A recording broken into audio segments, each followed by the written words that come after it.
Some crimes don't just take a life, they steal an entire future. And if you've ever wondered why justice sometimes never comes, even when everyone seems to know the truth, then stay with me, because tonight's file might just change how you see everything. Hit that subscribe button because the stories we uncover here don't let go easily. And this one? This is a true story, every word of it. Los Angeles, March 9th, 1997, 12:30 in the morning. The city breathes differently at that hour. The air tastes like gasoline and possibility, like anything could happen and no one would be surprised.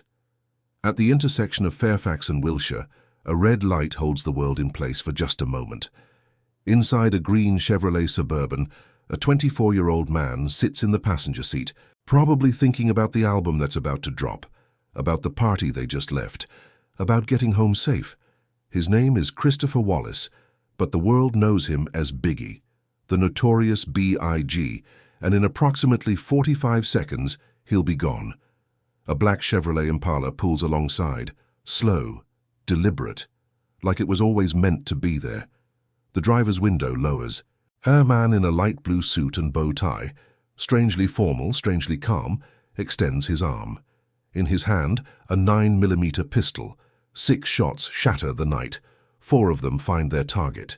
The convoy erupts into chaos, tires screaming against asphalt as they rush toward Cedars-Sinai Medical Center. Emergency physicians will perform a thoracotomy, cracking open his chest in a desperate attempt to reach his heart, his lungs, the organs tearing apart inside him. But Christopher Wallace is pronounced gone at 1:15 a.m. 24 years old, one of the greatest voices in hip-hop history, silenced. And here's the thing that should keep you awake tonight. 28 years later, no one has ever been charged. Not one person. Despite eyewitnesses, despite confessions, despite investigators who swear they know exactly who pulled that trigger and who gave the order. The file remains open, the case remains cold, and a mother went to her grave this year, February 2025, still waiting for anyone to tell her the truth about who took her son. My name is Julian Cross, and tonight, we're opening a file that hip-hop has never been able to close.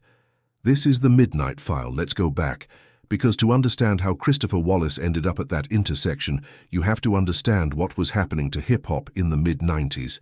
The music had exploded. Rap wasn't underground anymore, and it was mainstream, it was commerce, it was power. And like anything that becomes powerful, it attracted people who understood how to weaponize it. On one coast, Sean Puff Daddy Combs and his label, Bad Boy Records, representing New York, slick, commercial, ambitious. And at the center of it all, Biggie, the kid from Brooklyn with a voice like gravel and honey, who could make you feel every corner he ever stood on, every struggle he ever survived. He was magnetic, undeniable, and he was making Puffy very, very rich. On the other coast, Marion, Suge, Knight, and Death Row Records, representing Los Angeles, raw, dangerous, unapologetic, and their brightest star, Tupac Shakur, poetic, furious, brilliant, a man who could channel rage into art and make you feel like you were standing right beside him in the fire. Here's what's tragic. Biggie and Tupac knew each other. They weren't enemies at first. Some reports say they met on the set of Tupac's film Poetic Justice. There are stories of Biggie staying at Tupac's house during recording sessions in L.A. They were friendly. Maybe not best friends, but there was respect there, mutual admiration. Two kings who could have ruled together. And then November 1994 happened. Tupac walks into the Quad recording studios in Manhattan. It's late. He's there because someone from Biggie's circle, a guy named Lil Cease, called him to come record. Biggie's there. Puffy's there. Everything seems normal. And then in the lobby, 5 bullets tear through Tupac's body. He's shot in the hand, the groin, the leg. He survives. Barely. And as he's lying there bleeding, he sees people he knows walk past him. People who don't stop. People who don't help. Tupac becomes convinced, absolutely certain, that Biggie's camp set him up, that they knew it was coming, maybe even that they ordered it. Now Biggie and Puffy would always deny this. They'd insist they had nothing to do with it, that they were upstairs, unaware, uninvolved. But Tupac didn't believe them. And when Tupac didn't believe something, the whole world heard about it. While Tupac's in prison on unrelated charges, a sexual assault conviction he maintained was unjust, Suge Knight visits him. Knight sees opportunity. He offers Tupac freedom, post his bail, sign him to death row, turn his anger into ammunition. Tupac accepts. And when he walks out of that prison, he's not the same man. He's harder, angrier. And he's got Suge Knight whispering in his ear that Bad Boy Records, that Biggie, that New York, they're the enemy. Biggie releases a track called Who Shot Ya? It's aggressive, it's taunting, and the timing is brutal. Biggie swears the song was recorded before the Quad shooting, that it's just coincidence. But Tupac doesn't hear coincidence, he hears mockery. He hears a threat. And he responds with Hit 'Em Up, maybe the most vicious diss track in hip-hop history. He doesn't just attack Biggie's music, he attacks his wife, his manhood, his life. He says explicitly that Bad Boy Records should be afraid, that he's coming for them. If you're still with me, if this story is pulling you in the way it should, hit that like button. Because we're just getting started, and trust me, it gets darker from here. The feud becomes public, becomes dangerous. These aren't just two rappers trading insults anymore. Death Row and Bad Boy represent entire ecosystems, labels, gangs, cities, identities, blood affiliation on one side, Crip affiliation on the other, millions of dollars in record sales, egos the size of continents, and in the middle of it all, two men who were once friends, now caught in a machinery too big to stop. September 7th, 1996, Las Vegas. Mike Tyson's fighting at the MGM Grand. Tupac's there with Suge Knight. After the fight, they're walking through the casino lobby when they spot Orlando Anderson, a Crips gang member from Compton. Earlier that year, Anderson allegedly jumped a death row affiliate at a mall, stealing a chain. Tupac recognizes him, and in front of security cameras, in front of witnesses, Tupac and several others attack Anderson, beat him down, leave him humiliated. A few hours later, Tupac's riding in Suge Knight's BMW. They're stopped at a red light. A white Cadillac pulls alongside, and someone inside opens fire. Tupac is hit 4 times. He survives the night, survives 6 days in the hospital fighting, but on September 13th, 1996, Tupac Shakur is gone, 25 years old, and just like that, the feud isn't theoretical anymore. It's fatal. Now here's where you have to pay attention, because Biggie's in New York when Tupac passes. He's not in Las Vegas. He's not involved. But the streets don't care about facts. The streets care about perception. And the perception is this: East Coast versus West Coast, Bad Boy versus Death Row, Biggie versus Tupac. And now Tupac's gone, which means, in the logic of revenge, someone has to pay. Biggie knows he's in danger. He says so publicly. In an interview with San Francisco radio station KYLD, he talks about hiring security not just because of the feud, but because when you're famous, when you're a target, you protect yourself. It's common sense. He's careful, he's cautious, but he's also an artist with an album to promote. Life After Death is dropping March 25th, 1997, 2 weeks away. And to promote it properly, he has to go to Los Angeles, the Lion's Den, the heart of death row territory. March 8th, 1997, Biggie arrives in LA. He appears at the Soul Train Music Awards. Later, he heads to an after-party at the Peterson Automotive Museum, a beautiful building on Wilshire Boulevard, all curves and chrome and California glamour. The party's packed. Celebrities, artists, music industry people, everyone's having a good time. Until the fire department shows up and shuts it down. Too much smoke, overcrowding, fire code violations, everybody out. And so, they pour into the street, Fairfax and Wilshire, a Saturday night bleeding into Sunday morning. Biggie and his entourage climb into a convoy of green Suburbans. Puffy's in the lead vehicle. Biggie's in the one behind him, sitting passenger side. They're heading to an after-party in the Hollywood Hills. Just another night. Just another industry event. 12:30 a.m. The convoy stops at a red light, and that's when the Impala appears. Here's what the witnesses saw. And there were witnesses, over 100 people, some right there in the car with him, some on the street, some watching from the museum parking lot. A black Chevrolet Impala, an older model. It pulls up slow, deliberate, stopping perfectly parallel to Biggie's Suburban. The driver's side window lowers. A black man in a light blue suit and bow tie. Strange outfit for a hit. Almost formal, like he's going to a wedding or a funeral. He raises a 9mm pistol. And he fires, 6 times. Pop, pop, pop, pop, pop, pop. 4 bullets strike Christopher Wallace. One enters his left thigh and travels upward, through the femur into the abdomen, tearing through his liver, his pancreas, perforating his chest, shredding his aorta. Fatal. The other 3 hit his forearm, his back, his other thigh. Survivable wounds. But that first one, that's the one that takes everything. The Impala speeds off, vanishes into the Los Angeles night. And Biggie's team does what they can. They floor it to Cedars-Sinai. They're screaming, praying, begging him to hold on. The doctors crack his chest open right there in the emergency room, trying to stop the bleeding, trying to save him. But there's too much damage, too much blood. Christopher Wallace, the Notorious B.I.G., 24 years old, is pronounced gone at 1:15 a.m. His mother, Valletta Wallace, gets the call in New York.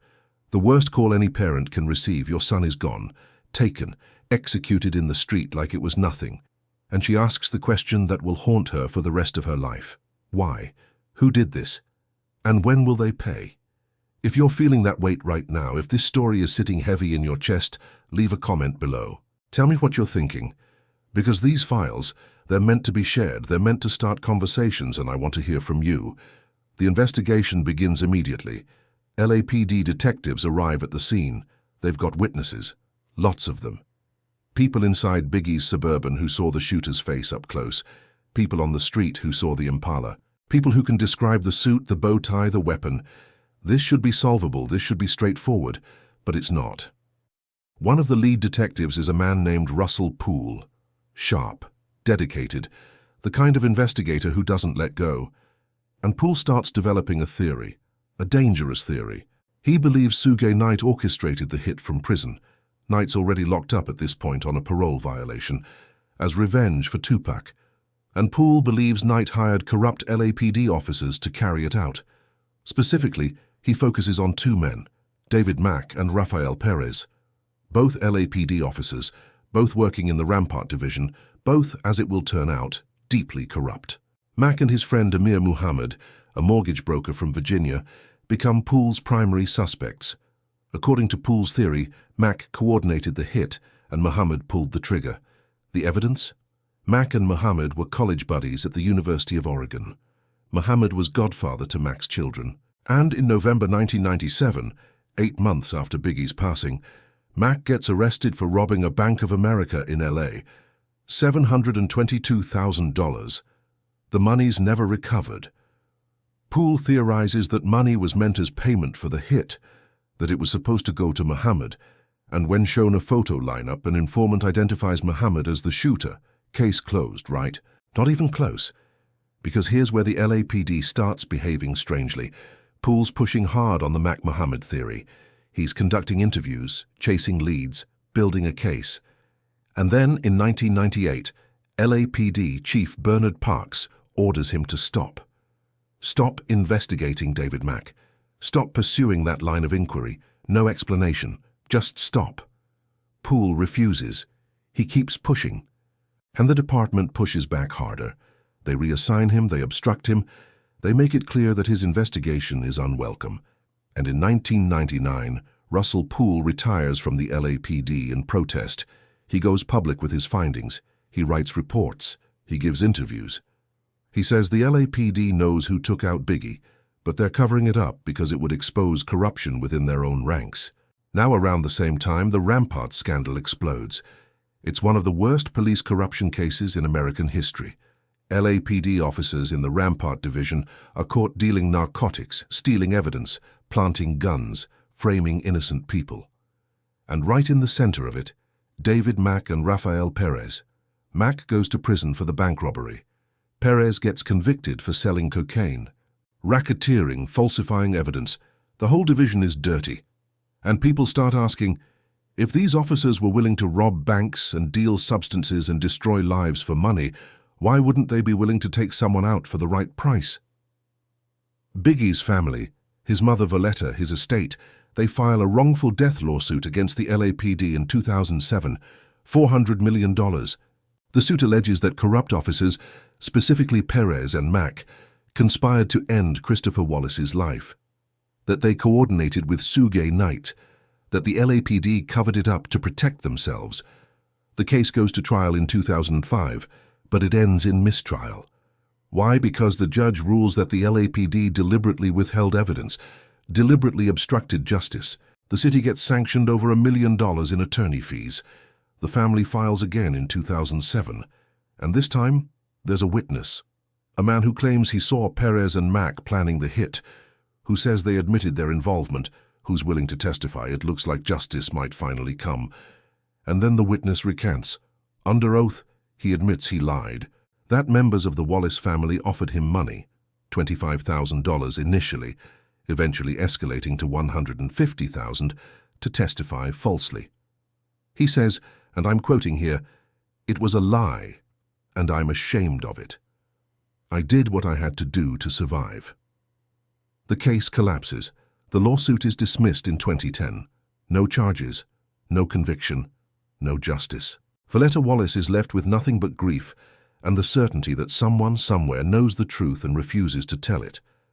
If this story matters to you, if you believe in accountability, share this episode with someone who needs to hear it. Because stories like this don't spread themselves, they need you. Now in 2006, the LAPD tries again. They assign a new detective to lead a task force on both Tupac's and Biggie's cases. His name is Greg Kading, and Kading takes a completely different approach than Russell Poole. He doesn't believe corrupt cops were the architects. He believes it was gang retaliation, orchestrated by the record labels themselves. And over the next few years, Kading builds a case that will become a book called Murder Rap. According to Kading's investigation, Biggie was taken out by a man named Wardell Faust, street name Poochie. Faust was a Bloods gang member and a close associate of Suge Knight. Kading alleges that Knight, while locked up, contacted one of his former girlfriends. Kading calls her Teresa Swan in the book to protect her identity, and gave her $13,000. Her job? Pay Poochie to finish the job. Revenge for Tupac. Blood for blood. Kading claims he has audio recordings, confessions, Swan on tape admitting she arranged it, admitting she handed Poochie the money, admitting she knew what was going to happen. The FBI even wired her up, sent her to visit Suge Knight in prison, hoping he'd confess. But Knight stays silent, doesn't say a word, and without his confession, without his direct involvement provable in court, there's no case. Regarding Tupac, Kading's investigation points to a man named Dwayne Keith Davis. Street name, Keffe D, a Crips leader from Compton. According to Kading, Keffe D orchestrated Tupac's end on behalf of Sean Puff Daddy Combs. The theory, Puffy allegedly paid $1 million for the hit, and Keffe D's nephew, Orlando Anderson, the same guy Tupac and Suge attacked in the MGM Grand Lobby, pulled the trigger. Revenge for the beating, payment from Bad Boy, business. Now, here's where it gets complicated. Kading's investigation is detailed, it's thorough, and parts of it later prove credible. In 2023, Keffe D is actually charged in connection with Tupac's passing, based partly on evidence Kading gathered, and partly on Keffe D's own public admissions in interviews and a memoir. The weapon is even recovered, so Kading got that one right. But Kading's reputation takes a hit. In 2009, a judge rules in a separate case that Detective Kading acted at the very least with reckless disregard for the truth. His methods are called into question, his credibility is challenged, and he's removed from the Biggie task force. The investigation stalls. Again, so here's where we are. According to the most credible investigation, Biggie was taken out by Wardell Poochie Faust, hired by Suge Knight, arranged through an intermediary. The evidence, recorded confessions, witness testimony, gang intelligence. It's solvable. It's solved even. But Poochie Faust is gone. He was taken out himself in 2003 in Compton on a motorcycle, struck multiple times.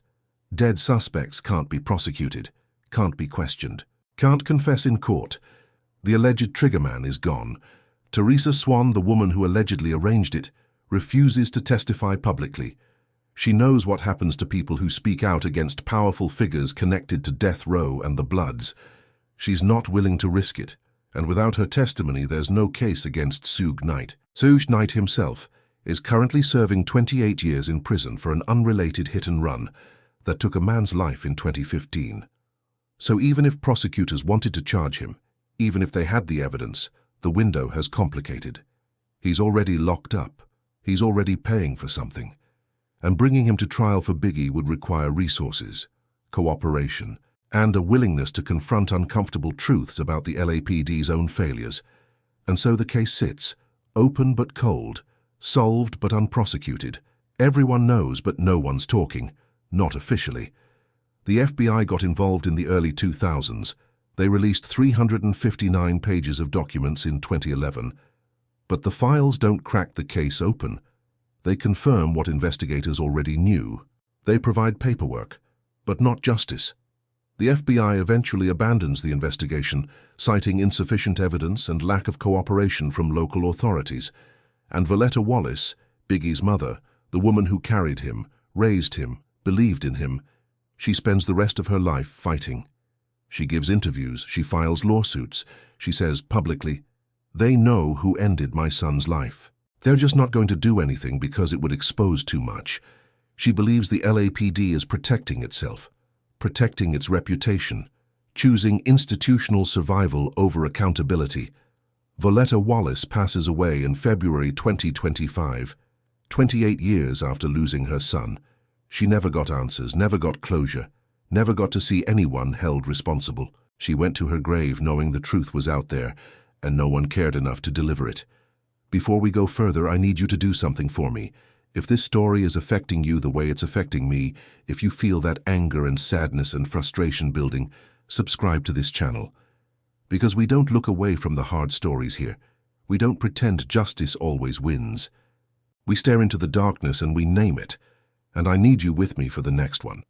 Let's talk about what the autopsy revealed, because in 2012, 15 years after Biggie's passing, the Los Angeles County coroner finally releases his full autopsy report to the public, and the details matter.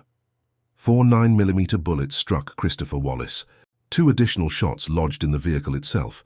The fatal round entered through his left thigh and traveled upward, a trajectory that suggests the shooter was aiming low, possibly firing from a seated position, or that Biggie was turning, moving, trying to react. The bullet pierced his femur, tore through his abdomen, perforated his liver, his pancreas, and shredded his aorta. That's the body's main artery. Once it's torn, you have minutes, maybe less. The other 3 bullets hit his left forearm, his back, missing vital organs, and his other thigh. Survivable wounds. Painful, certainly. Life-altering, maybe, but survivable. It was that one bullet, that single trajectory through his core that took him. If it had been an inch to the left or right, if the angle had been different, Christopher Wallace might have survived, might have recovered, might still be here. The autopsy also noted no gunpowder residue around the wounds, which means the shots weren't fired at close range. The shooter was several feet away outside the vehicle, firing through the door. This was calculated, deliberate. Not a spontaneous act of rage or a personal confrontation. This was an execution. So let's summarize the suspects, because over the years, several names have surfaced, been investigated, and either cleared or left in limbo. Wardell Pucci Foss, Bloods member. Suge Knight's associate. According to Greg Kading, he's the shooter. Paid $13,000. Drove the Impala. Fired the shots. Taken out himself in 2003 before he could ever be charged. Amir Muhammad, also known as Harry Billups, mortgage broker from Virginia, friend of David Mack, Russell Poole's primary suspect, identified by an informant. But later investigations cleared him, and he's always denied involvement. Poole never believed he was innocent, but without evidence, Muhammad walks free. David Mack, former LAPD officer, central figure in the Rampart scandal. Convicted of bank robbery, suspected by Poole of orchestrating the hit alongside Muhammad, never charged in connection with Biggie, currently imprisoned for unrelated offenses, Rafael Perez, Mack's former partner. Another Rampart scandal figure, named in the wrongful death lawsuit, also never charged. Also imprisoned for unrelated corruption. Suge Knight, Death Row Records founder, the alleged mastermind, currently serving 28 years for a 2015 hit and run. Never charged in Biggie's case, despite being named as the orchestrator by multiple investigations. 5 men, 3 of them in prison.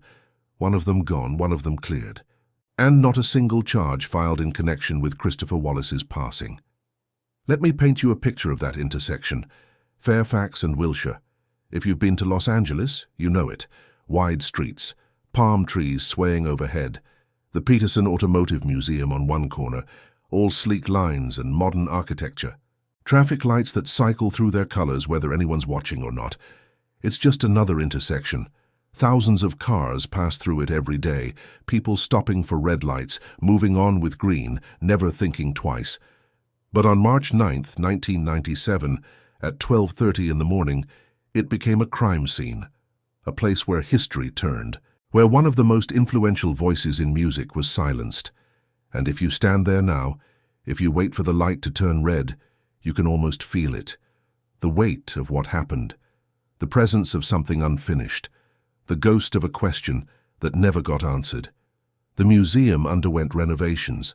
They reopened with a focus on being more event-friendly, more accessible. They acknowledge the incident as part of their history. They don't hide from it, but they also don't dwell on it. It's a tragedy that happened. And then life moved on. Because that's what life does, isn't it? It keeps moving, even when we're not ready. Hip-hop changed after Biggie. The East Coast-West Coast feud died with him and Tupac. Suddenly, beefs weren't cool anymore. Rivalries weren't marketable. They were dangerous, fatal. Labels backed off. Artists toned it down. There was a collective understanding that things had gone too far, that 2 of the greatest talents of a generation were gone because of ego, pride, and money. But here's the uncomfortable truth. The music industry learned the wrong lesson. They learned to hide the violence better, to keep the conflicts behind closed doors, to manage the optics. They didn't actually address the underlying issues, the gang affiliations, the exploitation of street credibility, the way labels profited from danger without protecting their artists. They just got better at pretending everything was fine. Biggie's album, Life After Death, dropped 2 weeks after his passing on March 25, 1997, as planned. It debuted at #1 on the Billboard 200. It sold over 10 million copies. It's considered one of the greatest hip-hop albums ever made. Tracks like Hypnotize and Mo Money Mo Problems dominated the airwaves. The world mourned. The world celebrated. The world consumed his art while his case went cold. And his mother watched it all. Watched her son become a legend, watched him become a symbol, watched him become a statistic, and she kept asking, when? When will someone be held accountable? When will someone admit what they did? When will my son's life matter enough for justice? The answer, it seems, was never. Now, I want to talk about what this case represents, because it's not just about one man's passing. It's about institutional failure. It's about how power protects itself. It's about how wealth and influence can shield people from consequences, and it's about how sometimes the system just gives up. Think about it. We have eyewitnesses, we have confessions, recorded confessions on tape, admitting involvement. We have forensic evidence. We have investigative reports from multiple detectives across multiple agencies. We have a clear motive, revenge for Tupac. We have identified suspects with proven connections to the crime. We have everything you'd need to prosecute, and yet nothing, because the alleged shooter is gone, because the key witness won't testify, because the suspected orchestrator is already in prison for something else, because the LAPD doesn't want to admit its officers might have been involved, because the FBI doesn't want to invest resources in a case with limited chances of conviction, because everyone involved has a reason to let it stay buried. This is what happens when a case becomes too complicated, too political, too uncomfortable. The system, which is supposed to pursue justice regardless of difficulty, just stops. It leaves the file open so it can say it's still investigating. But it's not. Not really. It's just waiting for everyone to forget, waiting for the families to give up, waiting for time to make it irrelevant. But here's the thing about cases like this. They don't become irrelevant. They become legends, they become symbols, they become cautionary tales, and they haunt us. Because we know. We all know. We know who did it, or at least we have a very good idea. And we know no one's going to pay for it, and that knowledge sits in our collective consciousness like a weight we can't put down. If you've made it this far, if you're still listening, I want to hear from you. Leave a comment. Tell me what you think. Do you believe Poochie Faust did it? Do you think Suge Knight gave the order? Do you believe the LAPD covered it up? Or do you think there's something we're all missing, some piece of the puzzle that would make everything make sense? Share your theories, because these conversations matter. They keep the story alive. And maybe, just maybe, they keep the pressure on. There's a broader question here too, about fame, about what it costs. Christopher Wallace grew up in Brooklyn, lived in a rough neighborhood, dealt substances as a teenager to survive, got arrested, did time. And then he found hip-hop, found his voice, found a way out. He was brilliant, gifted. He could tell stories in ways that made you feel like you were living them. And that gift brought him wealth, brought him fame, brought him influence. But it also painted a target on his back, because when you're famous in hip-hop, especially in the 90s, you're not just an artist. You're a symbol. You represent something. And people project onto you. They expect you to be loyal to your coast, your label, your crew. They expect you to participate in beefs, to defend your honor, to never back down. And if you try to stay neutral, if you try to just make music and stay out of the drama, you're called soft, fake, a sellout. Biggie tried to stay out of it, by most accounts. He didn't want the beef with Tupac. In interviews, he talked about how much he respected Tupac, how the whole thing was blown out of proportion, how he just wanted to make music. But the machinery around him, the label, the media, the fans, wouldn't let him. They needed the narrative, they needed the conflict, because conflict sells, drama sells, beef sells records. And so Christopher Wallace became Biggie, became the Notorious B.I.G, became a character in a story he didn't entirely write. And that character, that symbol, that representation of Bad Boy Records and the East Coast and everything it stood for, that's what got him targeted. Not Christopher Wallace, the person, not the son, the friend, the artist, but the idea of him, the narrative built around him. And when he was gone, the narrative just shifted. He became a martyr, a legend, a tragedy. His face on t-shirts, his voice on tribute albums, his story told and retold until it became myth. And the real person, the man who liked making people laugh, who worried about his mother, who wanted to provide for his daughter, that person gets lost, becomes secondary to the legend. Voletta Wallace understood this. In interviews, she talked about how painful it was to watch her son become a commodity, to see his image used to sell merchandise, to promote concerts, to build careers for other artists. She said the world loved Biggie, but she wondered if anyone really knew Christopher, if anyone cared about the person behind the persona. She fought for him anyway, filed lawsuits, gave interviews, pushed investigators, refused to let the case be forgotten. And when she passed away this year, the hip-hop community mourned, because she was the keeper of his memory, the last person who knew him as Christopher, not just as Biggie.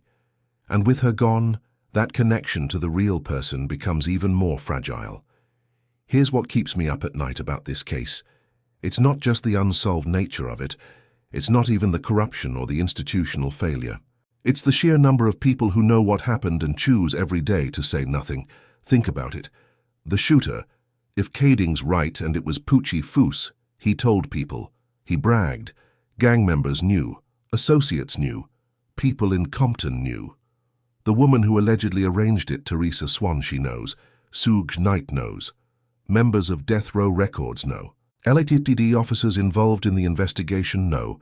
FBI agents know. Informants know. And all of them, for various reasons, fear, loyalty, self-preservation, legal strategy, choose silence. They choose to carry that knowledge rather than speak it. And every day they make that choice, Christopher Wallace's life matters a little less. His passing becomes a little more acceptable. The injustice becomes normalized. There's a famous quote often attributed to Edmund Burke. The only thing necessary for the triumph of evil is for good men to do nothing.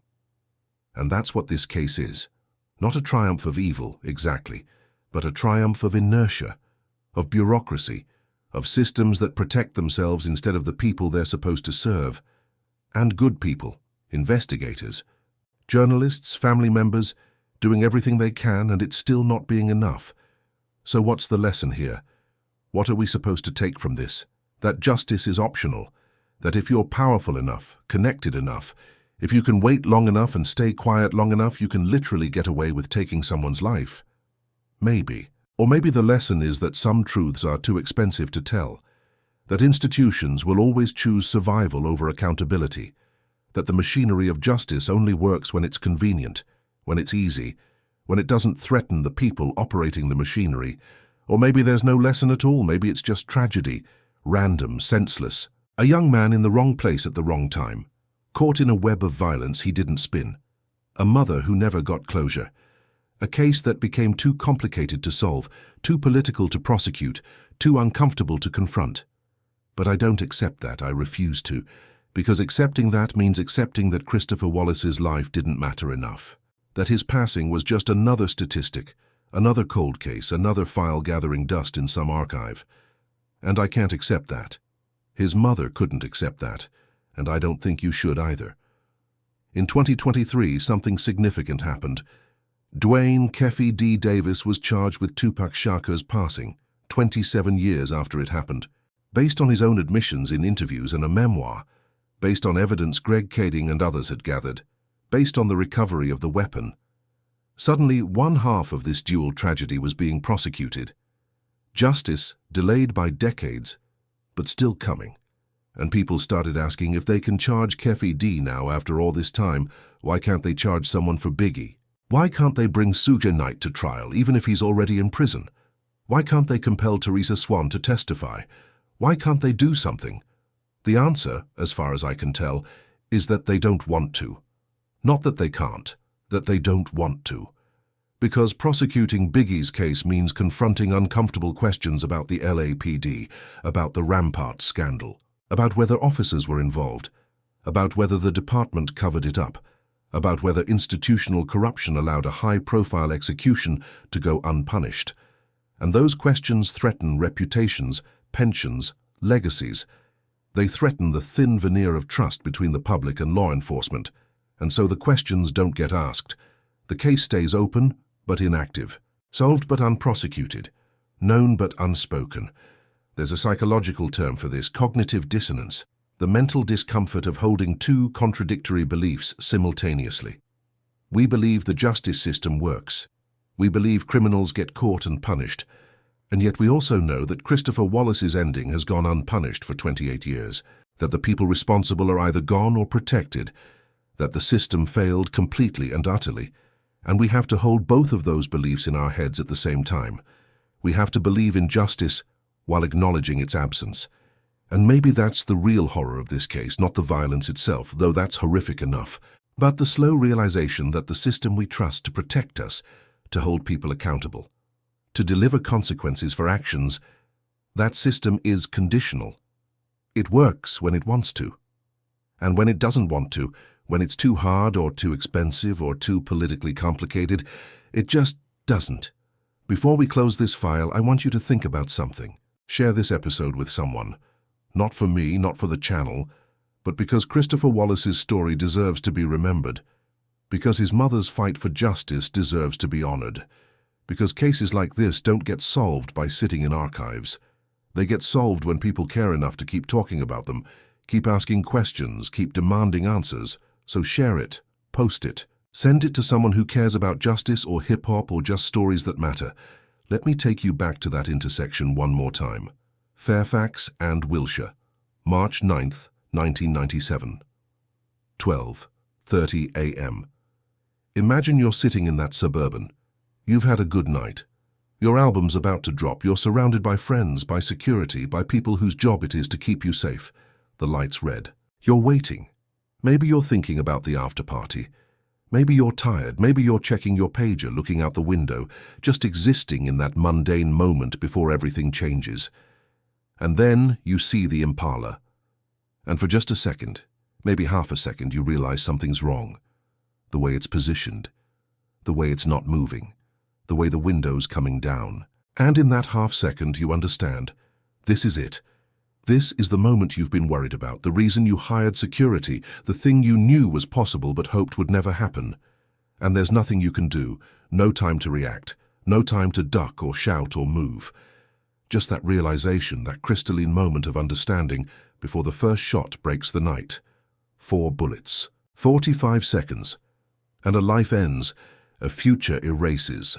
A mother loses her son, a daughter loses her father. The world loses an artist who could have given us decades more music, more stories, more truth, all of it gone, taken, by someone in a bow tie who drove away and disappeared into the Los Angeles darkness. And 28 years later, we're still talking about it, still asking why, still demanding answers that may never come. Because some files don't close, some cases don't solve, some wounds don't heal. They just sit there, open and raw and bleeding, reminding us that justice isn't guaranteed, that closure isn't promised, that sometimes the bad guys win. But here's what they can't take. They can't take the music. They can't take Ready to Die with its raw honesty and street poetry. They can't take Life After Death, released posthumously and standing as testament to genius cut short. They can't take Juicy or Big Papa or Hypnotize or any of the tracks that defined a generation. They can't take the influence, the legacy, the way Biggie's voice still resonates through every rapper who came after him. They can't take the memory. Christopher Wallace existed. He mattered. He created art that will outlive everyone involved in his passing.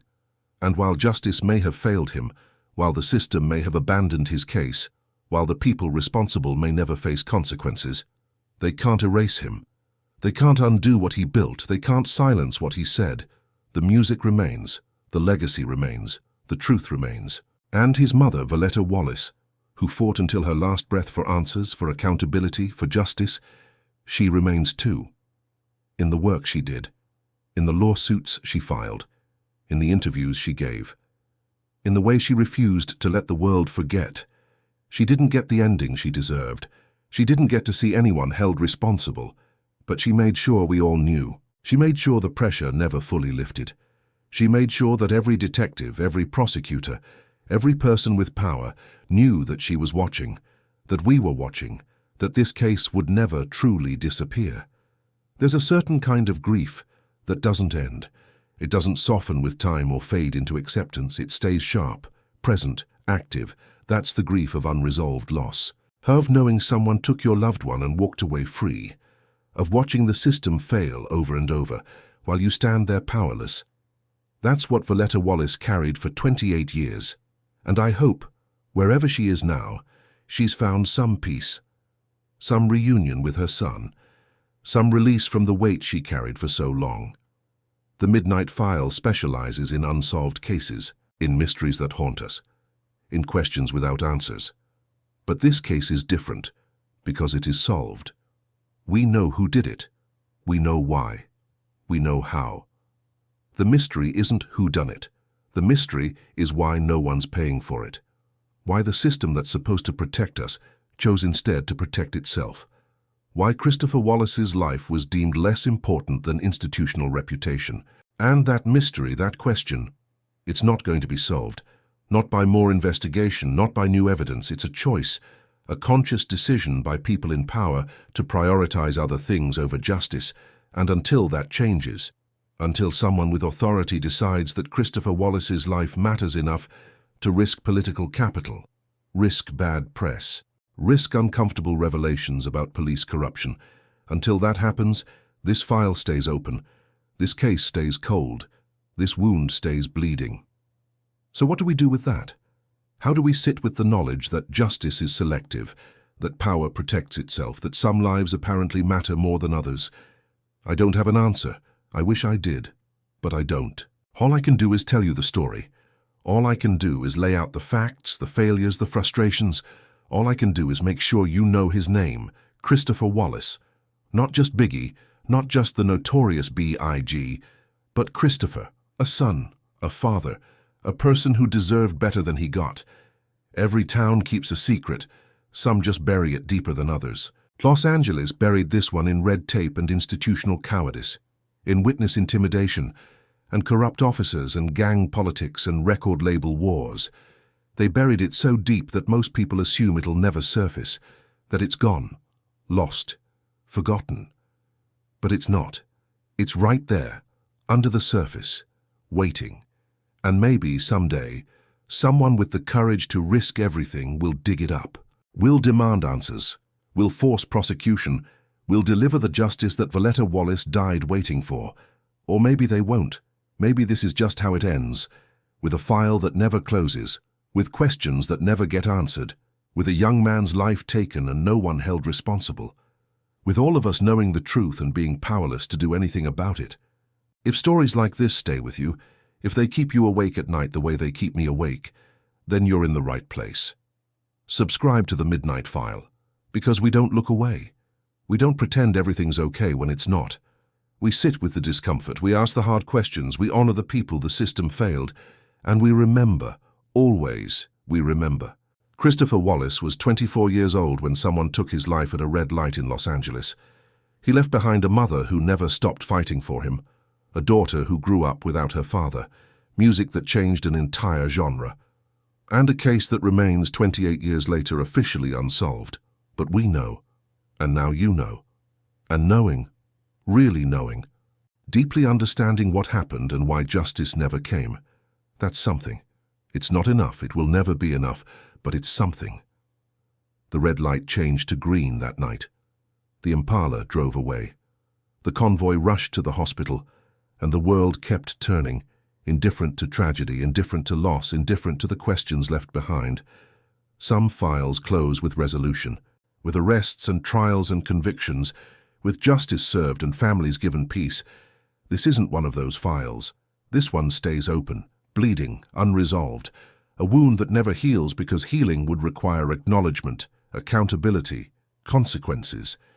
And those things, it seems, are too much to ask, so I'll leave you with this. The next time you hear a Biggie track, the next time Juicy comes on, and you hear him rap about going from negative to positive, the next time you're reminded of his genius, his impact, his legacy, remember Christopher, remember his mother. Remember that his life was taken and no one paid for it. Remember that justice isn't automatic, it's fought for, demanded, earned, and sometimes, even when you do everything right, even when you have evidence and witnesses and confessions, sometimes you still don't get it, but you keep demanding it anyway. Because the alternative is acceptance. And I refuse to accept that Christopher Wallace's life didn't matter enough for justice. I refuse to accept that the system can fail this completely and face no consequences. I refuse to accept that this is just how things are. So I'll keep telling his story, and you'll keep listening, and together we'll make sure that this file, this case, this tragedy, this failure never gets forgotten, never gets buried, never gets dismissed as just another cold case that nobody cares about. Because somebody cares, his mother cared until her last breath, and we care, and as long as we keep caring, as long as we keep asking questions and demanding answers, and refusing to let the world move on, then Christopher Wallace's life still matters. Justice may be delayed, it may be denied, but the demand for it, the insistence that it should exist, that never dies. This has been The Midnight File. I'm Julian Cross, and some stories don't end. They just pause, waiting, always waiting, for someone brave enough to finish them. Until next time, stay curious, stay vigilant, and remember, the truth may be buried, but it's never truly gone.